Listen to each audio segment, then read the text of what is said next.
Okay, so again, hopefully you just clicked right over to this video on strong and weak acids. And what do we mean by an acid? Well, to be honest, I forget what chapter we defined an acid in, but remember that an acid is something that donates a proton, okay? So we wrote that general formula. It was AX, okay? Or not AX, HX, where H is a proton, okay? Gives me the proton, okay, plus the rest of the molecule, which would then be an anion, okay? And this was just kind of the generic formula that we gave in acid, okay? And a couple of examples, we're gonna see some examples as we go on, but this could be something like hydrochloric acid, okay? Where it could break apart into hydrogen plus, or I should say a proton plus a chloride anion, or something like nitric acid, okay, which could break apart again into a proton plus the nitrate anion. All right, so we're going to see plenty of examples of this as we go on, but here's just a few things we've already encountered in the class. So acids are classified as strong or weak depending on the extent to which the original compound ionizes when dissolved in water. Basically, how much does it break apart? Like we saw in the last video and the video before that on electrical conductivity, if the acid can completely break apart into protons and anions, then it would be a strong acid. But if that dissociation doesn't happen 100%, it's going to be considered a weak acid. And we're going to talk about that a little bit as we go forward here. So in strong acids, the major species then is ions. Okay, same idea. Go back to that video on electrical conductivity real quick and look up again if something is something good at a good electrolyte. Excuse me. It completely breaks apart into its ions. If something is a weak electrolyte, it does not completely break apart into ions. The same rules apply for acids. If something completely breaks apart into its ions, in other words, if the major species is ions, it's a strong acid, okay? But if something doesn't completely break apart into ions, right, and the majority of it still stays together as molecules, considered a weak acid. And there's 7 common strong acids that we're going to be talking about together as we go through it. I'll give you a list of those to memorize, okay? But that's the idea. The same rules for electrical conductivity and electrolytes, what makes something a good electrolyte or a poor electrolyte applies here. Okay, a strong acid completely dissociates into its ions. A weak acid doesn't completely dissociate. There's a lot of molecules still together. All right, so this is what I was basically just saying. All right, a strong acid is a strong electrolyte and a weak acid is a weak electrolyte. And here and in your textbook, it shows this thing called a hydronium ion. So H3O plus.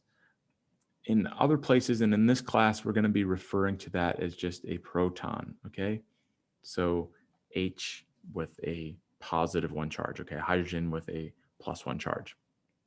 Okay, but really, as you'll maybe see in other chemistry classes, it's a hydronium ion, H3O plus, okay? So not so important here, but just know in this picture, and you might see that in some other places, that's what is meant by this, okay?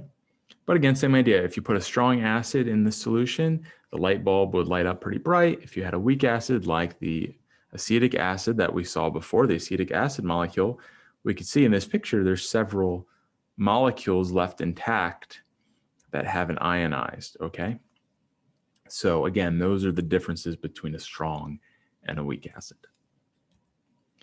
This is just a chart that I'm definitely not going to go through right now because it might be hard for you to see. And it would just be kind of boring for me to read about it or read through it with you. But you could have it here. You could download these PowerPoints and you can look at this chart and kind of have it as a reference between strong and weak acids. And it kind of explains a little bit more about what's going on. All right. So here are the 7 common strong acids that I mentioned before. Okay, so there's two well-known acids, if you will, nitric acid and sulfuric acid, that we've been working with a lot in problems in this class already. And then there's other acids we've also been working with, like hydrochloric acid, hydrobromic acid, and hydroiodic acid. And then there's two chlorine oxyacids that I believe we've also worked with already, chloric acid and perchloric acid, okay? So these are, again, the 7 common strong acids that you should memorize and be able to distinguish, because every other acid that we're going to be talking about in this class is a weak acid, okay? So those other acids are considered weak acids, but these guys are considered strong acids, okay? So memorize these 7 and be able to tell the difference between strong and weak acids, all right? So just this is kind of reiterating something I've already said. Ions are the major species and solutions of 2 kinds of substances: all soluble ionic compounds like sodium chloride, copper 2 chloride, which we saw in a previous video, and the 7 strong acids. Okay, neutral molecules then are the major species and solutions of everything else: weak acids, weak bases, which we haven't really talked about, but you'll see maybe in later chemistry courses, and water, okay? And like I said, if you go back to our example a few slides back on acetic acid, you can see how I circled there was a lot of acetic acid molecules still that weren't ionized. And that's what we mean by major species in solution, okay? So that's it for strong and weak acids. Again, it's pretty much everything that we already learned for acids already, just kind of bringing it back and refreshing us, and also on electrolytes and ionic solutions. So in the next video, we're going to be talking about net ionic equations. So see you there.